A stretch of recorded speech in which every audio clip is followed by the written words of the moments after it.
Well, welcome and thank you for joining us. We are on episode 4 of the Sermon on the Mount. And so, we're just going to kind of go into it because Sermon on the Mount is one of Jesus' most well-known teachings. And the Bible Project actually describes it as one of the most famous speeches ever. Yeah.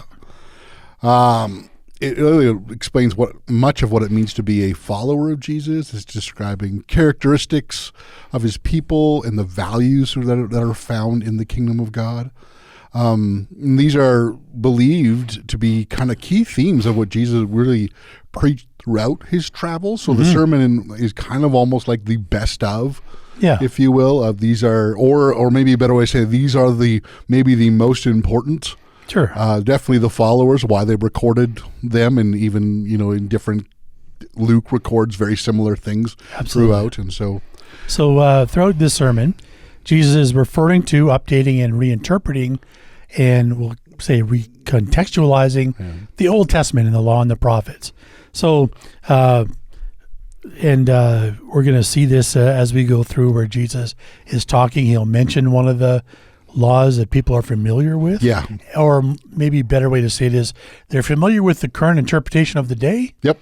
And now Jesus is kind of updating and reinterpreting that, really bringing it back to maybe what God intended in the first place. Yeah, absolutely. And this just becomes kind of why it's really good to go with the Sermon on the Mount is because one is like the early church really studied this element really well, because a lot of the New Testament writers are basically paraphrasing and recontextualizing the Sermon on the Mount. One of the things that scholar Amy Jill Levine being one of them is James, the letter of James, really draws heavily from the Sermon on the Mount. She kind of basically says that's really what he's doing. Yeah. It's just the whole letter is really the Sermon on the Mount directed to this group of people that, that he's talking to through this letter. Yeah, and Paul does that in his letters as well. Yeah. He interprets the Sermon on the Mount to address specific issues. Yep. So it's well known throughout the gospel. If you want to read it for yourself, you can find it in Matthew chapter 5, 6, and 7. And it is one of the longest sort of recorded discourses of Jesus in the whole New Testament. Yeah. So just so everyone is aware, we are doing this discovery Bible process through this, where we kind of read that passage, we'll retell it, providing some context, and then there's some questions there to kind of really help facilitate further the discussions. And again, just the point really being that we quite often, I think, when we do these things, whether in church and all that, and it's good to do this, but it's the pastor or whoever, the preacher, telling us this is what to do, and we want to do a little bit of that, but we also want you guys to sort of be able to look at these questions and maybe be able to come to some decisions and thoughts of your own as you go through it. It doesn't always have to be us providing for whatever application and stuff like that we want to do with this. All Absolutely. Right. So in our past video and in our church at home, this past Sunday, we covered verses 21 to 32 of chapter 5. And I think we could say that the word that kind of sums up that portion is relationships. Yeah. Relationships are rich and complex. They're not a box to be checked. So we have to really listen to what Jesus is saying and see, and then he gives examples of how we apply that in relationships. That's right. And a lot of it is becoming the idea of what's the letter of the law versus the intent. Jesus is emphasizing that there's a heart behind actions. Yeah. It's not just the external compliance going on here. Sin can be really a lot deeper than things like what covered in that first one, murder and adultery. It can go right back to our thoughts, desires, and attitudes that really lead us again to that external action, that sort of stuff. And we need to look at those too. And God really cares about how we relate to people. Yeah. Our relationships matter to him, not just what we might say or do. Again, it comes back to what our intent and what our attitudes and what those things that are down deep inside us. We're not just putting on a show. We really do care or have empathy for people.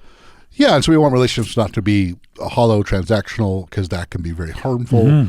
And really, they can affect not just us, but they can affect how we fail to reflect God's goodness in our relationships. Absolutely, yes. And so this is actually a continuation of that. So, this the last week last video we were focusing on 3 examples he gives. He gives another three examples. And so he's continuing what we kind of did previously again. And so we're going to read that. We're going to read from chapter 5, verse 33 to 48. We're going to read that from the New Living Translation, and I will pray, and Ron will we'll start reading. So, Lord, we just thank you as we go through another portion of the Sermon on the Mount. Lord, open our eyes to how this, not only how this would have meant to those listening to it the first time, but also then showing us how then we can apply it to our lives. Open our eyes, open our minds to see what you have for us in this moment. Amen. Amen. So we're reading from Matthew chapter 5, New Living Translation, starting at verse 33. You have also heard that our ancestors were told, you must not break your vows. You must carry out the vows you make to the Lord. But I say, don't make any vows at all. Do not say by heaven, because heaven is God's throne. And do not say by earth, because the earth is his footstool. And do not say by Jerusalem, for Jerusalem is the city of the great king. Do not even say by my head, for you can't turn one hair black or white. Just say a simple yes, I will, or no, I won't. Anything beyond this is from the evil one. Verse 38, teachings on about revenge. You've heard the law that says the punishment must match the injury, an eye for an eye and a tooth for a tooth. But I say, do not resist an evil person. If someone slaps you on the right cheek, offer the other cheek also. If you are sued in court and your shirt is taken from you, give your coat too. If a soldier demands that you carry his gear for a mile, carry it 2 miles. Give to those who ask, and don't turn away from those who want to borrow. All right, we'll take it up at verse 43. You have heard the law that says, love your neighbor and hate your enemy. But I say, love your enemies. Pray for those who persecute you. In that way, you will be acting as true children of your Father in heaven. For he gives his sunlight to both the evil and the good, and he sends rain on the just and the unjust alike. If you love those who love you, what reward is that? Even corrupt tax collectors do that much. If you are kind only to your friends, how are you different from anyone else? Even pagans do that. But you are to be perfect, even as your Father in heaven is perfect. Okay. Oh, yeah. Yeah, so let's look at some of this context. So it is important that not only that we see this as a continuation of what we covered in the last video, this is actually a kind of a continuation of what starts in verse 17. Jesus is building on the idea of he's come to fulfill the law and the prophets, or accomplish their purpose. Yep. And that is to point to his life, his death and resurrection, that the law and the prophets are in anticipating that. Yep. We don't want to forget that. But he's also showing that he is the one who interprets the law and the prophets correctly, then it hasn't necessarily been fully correct from the religious leaders at the time. And he's basically showing that throughout this kind of the rest of chapter 5 where we find ourselves. And so in our last, again, video and home group, the first 3 examples were around murder, adultery, and divorce. And these are the next 3 examples. So it is important to remember that he's also kind of told his disciples there to be more righteous, and needs to go. They're pretty righteous and needs to go beyond the religious leaders, and that's supposed to be a very high standard. Yes. And he's using, again, through this point extension style teaching. You've heard it said, but I tell you. And again, these are all things they're familiar with because they would have been taught in the synagogues. Absolutely. But they've been misapplied, neglected, or misunderstood. And we're not implying there's some evil intent here. No. Lots of times it's interpretation of interpretation, and some of the ones are for specific context, which may or may not apply anymore, but people are still doing them out of tradition. And absolutely. And kind of like we get into this first one, vows, like it doesn't necessarily mean that they the evil intent. It's like somehow they've just sort of maybe mixed up priorities. Sure. And so we have this right now. So Jesus is addressing vows and oaths.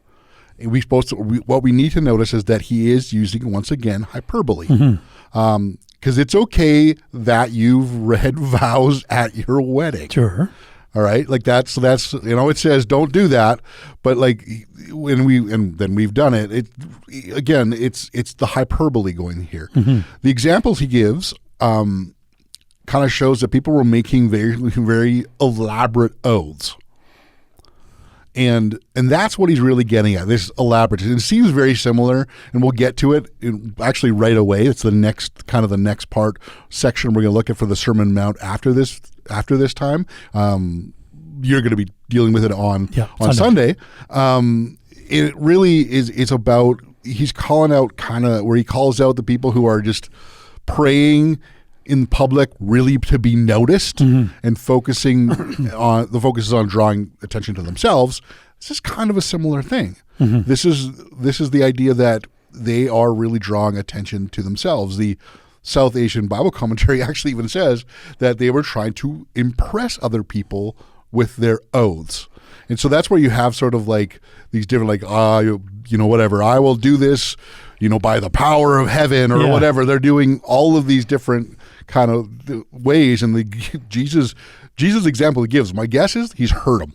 And they're doing this lots. Yeah. And really what happens is, and this is the African Bible commentary says, they're basically creating the appearance of commitment. The appearance of commitment. And again, the intent was to keep your word and you swear by God. Yep. But by adding these embellishments, I've also heard it said that they're kind of creating loopholes for themselves. Oh, yeah. And they're trying to, instead of saying by God, by Jerusalem. Which is a holy city and it's God's city, but it's not God. Yeah. And so then they sort of create this loophole where if someone calls them on it, they said, well, we didn't They can lessen it a little bit. We didn't say before God. But it still sounds impressive. Sounds impressive when you're making interesting. it. And so it's and Jesus sees right through that and says, just say yes or no and do what you say and you're follow through with whatever you do. Exactly. That's it. It doesn't matter how impressive your words sound. It's whether you are true to your word. Yeah. And that's really it. And so Scott McKnight just says kind of what I mentioned here at the beginning is that it's really pointing to that they've mixed up what's truly important. And in doing so, they are risking taking God's name in vain. Yeah. And he basically even points in those examples of even if they've been tricky enough, like, well, we're not going to use God's name. Yeah. He's sort of like, we see what you're doing here. You're implying it. You're implying it. That's right. And then you don't keep the commitments. So that's an interesting point. It's actually using God's name in an incorrect way. Exactly. And so that's what he's basically saying. He's just saying, hey, if we are to be citizens of the kingdom of God, just follow through. Like, you don't need the big fanciful whatever. Just do the thing. That's going to look good. Yeah. And I mean, I can remember actually working with people who were like, talk big about how, like this whole place would fall apart if they didn't work here. I remember a few people in my mind, so many years ago. And I can remember that. And then there's this one guy who, really nice guy, but he was definitely one of those guys that I think might have been true if he quit. It was a cabinet countertop place. Yeah. If he quit, it might be thing, but he was just the guy who got stuff done. Got stuff done, yeah. He just. We've all known the guy who does the right thing when the boss is around. Yeah, exactly. But isn't really a good employee. Yeah, exactly. Well, let's go on to this next part about vengeance or revenge. Right. So they're using this law because he talks about this eye for an eye. That is a law. But they're using it in a different way than it was intended. They are using it to justify vengeance. Yeah, now the way the law was originally written, it was to prevent too much revenge. So it was to limit retaliation. Limit retaliation. Yeah. So in that way, you couldn't exact more than was taken from you. And in anger, lots of times, it would escalate to the point of people are killing each other over something that is relatively insignificant. Yes, or just again like giving that limitation. Yeah. It's like it's the whole idea of like, hey, you broke my shovel, I'm going to break 8 of yours. Like Yeah. it's really to bring down Yeah. and prevent. That's what Amy Jill Levine says, is prevent the escalation of violence, because it was a violent culture at the time. This would have been quite a big thing, but it was the whole idea of, hey, when this happens, and it wasn't necessarily that you replaced the thing, because sometimes you couldn't. It was working out what is the same equivalent of like monetary sort of, if you killed a cow, it necessarily, you could give a cow, or it'd be like, oh, we deemed, whatever, the judge, that it's $1,000. Yeah. Here's that sort of thing. Again, by the time in Jesus' time, they're twisting it as a way to justify escalating violence. And Jesus recontextualized this law by reminding people of its true intent, which is, again, to stop escalation while still calling out. I think this is the really important part. I think this is the part that has got missed when I heard this growing up. Yeah. It was to stop the escalation. We kind of got that, but it was still by calling out injustice. So it wasn't just sort of to take it. There's still an important part there. So we were always taught as children just to take it. Yeah, as a doormat. And you end up being a doormat. Yeah. No, so he gives 3 kind of regular instances that would be normal: the being slapped, being sued, or carrying equipment for a mile. These are all things, especially that the person who would be in a more powerful position could do. Absolutely, yeah. And just for an example, the carrying equipment for a mile thing, there's an example that's Mark 15, when the Roman soldiers compel Simon, who's in the crowd as Jesus is walking towards crucifixion, he's fallen, that they compel him to carry Jesus' crossbeam. Sure. Because he couldn't say no. Because they asked him, he was required to. He was a lesser, they were more because they were soldiers. And this is a common practice. Now, there were limits set. I'm not sure how all they were necessarily followed, but there were limits set that again, for 1 mile they could do this. There were those limits they could do, but it was still deeply unjust. Yeah, and from my understanding, the Roman roads had, so the case you mentioned a little bit because it's in the city, but the Roman roads had mile markers. Yeah. So typically the soldiers would kind of wait at those markers and then pick off passersby to carry their stuff. Yeah. So in that culture, there are really 2 typical responses. There's you could escalate the violence, so we have the zealots doing that sort of thing. One of the disciples of Jesus, who's also named Judas, was considered a part of this group. Yeah, the zealots. Or you could cower in submission, which is basically kept that unjust system in place, which is a lot of the way we almost heard this teaching growing up, which is the doormat sort of thing. Amy Jill Levine actually points out Jesus shows a third way. Yeah. And it's a way that exposes injustice, but also gives the oppressed person agency. Essentially, I am now doing this of my own choice. Right. So it's the whole idea of, I've been sued, I've got to give them my shirt. Well, why don't you now I am choosing, you could have my jacket too.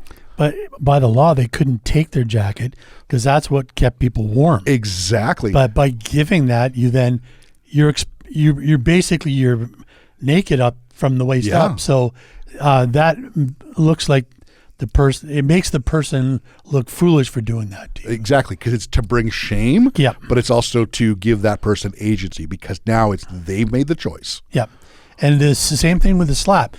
You notice with the slap, it says the person slaps you on the right side. Well, in order to do that, that's with right-handed people, had to do the back of their hand. And it was a demeaning, which is a sign of dominance. Yeah. It's a very demeaning thing to be hit by the back of the hand. By offering the other cheek, they have to hit you with the palm of their hand, showing that you're an equal in that culture. So that, again, gives the person being slapped agency. That's what it all was about, without escalating so you're violence. Highlighting the injustice. Yeah. And so, it calls to attention that. And because and it's also, it's, as you just said there, that person then is refusing to be accepted, to accept being treated less than human. Yep, exactly. All your choice. And so, yeah, it gives the oppressed person agency, and it reveals shame and the injustice going on, and prevents the escalation of violence, which goes back to why eye for an eye was actually there. And so it's this third way, and it's keeping in the law, which I think is just a fantastic way. And I think a really important way for us to probably relook at this, and again, very different from where I was growing up, because there is this thing that this act is calling out the injustice. And then this last thing is about loving our enemies. That's the easiest one. Yeah, it's the easiest. Yes. I don't think any of these are meant to be easy. No, that oath one may be a little easier. Yeah. Follow through, just because you could say no if you don't think you can. But yeah, these ones aren't easy. So again, this teaching is about ending and breaking a cycle, because the idea again is hate really leads to more evil being done. That's right. Amy Jill Levine points out something really interesting. The Torah or Old Testament actually never says hate your enemy. So there's a really good chance when Jesus is saying you've heard it, he's not saying, he doesn't, you've heard it. He's in the synagogue. This is being taught. Yes.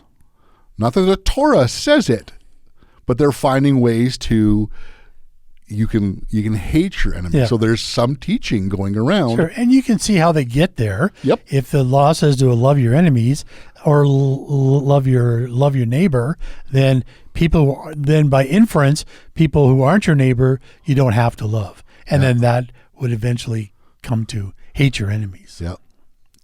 So he's challenging the teachings that's having Absolutely. developed. And so again, another thing where possibly some people literally aren't happy, because now he's basically just saying, yeah, this is really not even true. Yeah. Because in fact, the Old Testament gives opposite instruction. Proverbs 24:17 says, do not rejoice when your enemies fall, and do not let your heart be glad when they stumble. Proverbs 25:21-22 says, if your enemies are hungry, give them bread to eat. If they are thirsty, give them water to drink. And again, we see Jesus here calling his followers to a righteousness that goes way above what the religious leaders are practicing. And they're considered the most religious or the most righteous in their community. And Jesus is setting the bar higher. He's set it higher, and that's what he's doing. But I love this, because here's kind of the verse here. Because he says, if you love those who love you, even the tax collectors do that. Yeah, tax collectors weren't very high on the social ladder. No, that's considered a low bar. And he's using, again, he does love the tax collectors. He's using it in words they're going to understand. Yep. This is the high bar. You got to get higher than that. And then basically saying, if you love someone else, guess what? You picked the least you could do. Yep. Like you think that's hard, and he goes on and says, the pagans, again, you're doing the least you could do. So he's acknowledging this teaching is hard in a lot in this whole thing, but it is, if we only love those who love us, great, do it. But hey, really? That you think that's above the righteousness of the high bar? No, it's on the low bar. Now, when we say love, that means a few different things in our and that's what's culture. So here. what's Jesus really talking about here? Well, because he's using the word agape, and I think as much as sometimes you hear preachers or teachers kind of like, this is the Greek means, and sometimes it's like, really didn't need to probably say that. I think when we hear the word love and the different words as they use it, it is important, because love is so generic of a word, or general of a word, that it's sort of like in agape, which is the word here, and quite often different words they use, has a more specific meaning. Agape is love, but it's a strong commitment towards someone, and towards their goodwill. So you want to see them flourish. Right. So it's not necessarily, even though it could be understood as, in some cases, like a closeness, a friendship, a family kind of thing. Absolutely. It's not necessarily that they become your best friend. Sure. but it is that you want the best for them. For them. And it also requires action on that point. It does. So it might actually be that you're looking out for their best interest, maybe even ahead of your own. Yep. Well, and it's going back to the Proverbs thing, where it's like, if he's hungry and you can feed him, feed him. It's like that's the goodwill that we're talking about. Mm-hmm. Now, I do want to just throw this kind of out there, because I know this could be hard, like love your enemies, like the things that have happened, maybe the things that how they've hurt you, the big deal. How this looks in practice really depends on the situation. And so we do want to put this out there. Like, we're not saying kind of giving it a blanket sort of like do this in every enemy situation. You do want the goodwill of them, but really understandable. There's certain situations you need more distance because they are unsafe. If every interaction with your enemy results in you being abused or hurt, absolutely, then you need to put a boundary in there. Exactly, huge boundary. And so I don't know what the necessarily needs to look like, but we understand the practice will look different depending on the situation. And Amy Jill Levine really adds some rich insight here. Learning to love enemies isn't about feelings. It's about choosing actions of the goodwill and the idea to resist hate and break the cycle. And I really actually like this quote, and we'll kind of do it to kind of come up to the end of this video. Is she writes this: to love your enemies as yourself, which first requires that we in fact love ourselves, a point that cannot be taken for granted, is not easy. It means praying not only for the rival team or the obnoxious boss, but also for the neo-Nazi and the KKK member. They too are in God's image and likeness, no matter how deformed that image has become. God forbid that we would descend into the same deformity by rejoicing in the sufferings of others, even those whom we call our enemy. And I really think that's important, because it is, again, it's the idea of stopping the cycle, but sometimes the idea of loving the enemy, again, don't know what that might look like in a certain situation, but sometimes it's about dealing with the thing in us, that we don't be part of the cycle that is part of hate that we want to see broken in this world. Yeah, and I think that's an important thing that she said there, is that not rejoicing in the sufferings of others, because that's how you can tell. We don't always think of ourselves as having enemies in our culture, but if you've ever had the thought that, boy, it would be really good if that person got what was coming to them, and you rejoice when it happened, you know that person's your enemy. That's a really good point. It's really good. So we're just going to really just sum up the Sermon on the Mount so far as we've covered it. The first 16 verses of chapter 5, it's just this focus on character. God sees us, wants his goodness to be reflected through us. He lists the qualities that he blesses. And he encourages us to not only live this way, but also to recognize that living this way is noticed and it contributes to God's work. Absolutely. And that goodness is meant to be shared and visible, and it draws attention to God. Now, the next part, verses 17 to 20, can be summed up with the word complete. Jesus completes the story of the Bible and of life. He did not come to destroy the law, but to fulfill it. That's the Old Testament. Every part of the law matters and sets the standard by which we live. And again, in the part we discussed today, we understand how Jesus sometimes has to recontextualize that for us. Again, Jesus points out that the religious leaders, even though they're trying very hard to live up to that standard, they have twisted it in such a way that even by meeting it on their standard, it isn't meeting God's standard. That's right. And then we looked at the idea of this, this talk about completeness, which moves into Matthew 5:21 to 32, which is about relationships and how they're rich and complex, and not a box to be checked. That we want to make sure that we understand the intent of God's commands that he has for us, and that the heart behind the action is really important, not just the external compliance we have. That sin is much deeper than the acts of say some things like murder or adultery. It really begins in our thoughts, desires, and attitudes. And God really does care how we relate to one another. And it's not just about our outward behavior. And if we leave relationships more transactional, it can be more harmful and fail to reflect God's goodness. And then in the portion we read today, if we summed up sort of what we talked about today, it's the word compassion. God did not stutter when he said, Yes, Spencer did this one. love I like that. everyone. I like that. Love others the way God does, generously. Yeah. And that includes loving your enemies. That does. So don't, and when you're making vows, don't bring heaven or other religious objects into it. Just let your word Just be enough. Yes is yes, and no is no. follow and follow through. Yeah, that's just it. All right, we have a few questions for you to work through, hopefully in your small groups or with some friends. The first one we would like to put in all of these stuff for question one is, based on what we studied, what does this passage reveal about who Jesus is? Number two, how can loving our enemies transform us and change the way we see or relate to them? Yeah. And what are some ways we can break cycles of hatred, unhealthy anger, or violence, both in our personal lives and in society, while still honestly naming and addressing the hurt, the damage, or the injustice that has been done? There you go. So there's some good questions to mull over and chew on, and hopefully you can meet with someone to talk about them. And if you're part of our church community in our small groups and home groups. And thank you very much for just being with us here today and listening to this content. We really like making it. And if you enjoy watching or listening to it, please like and subscribe. And if you would like to make a donation, there's a link in the show notes to be able to do that. Thank you very much again for being with us today.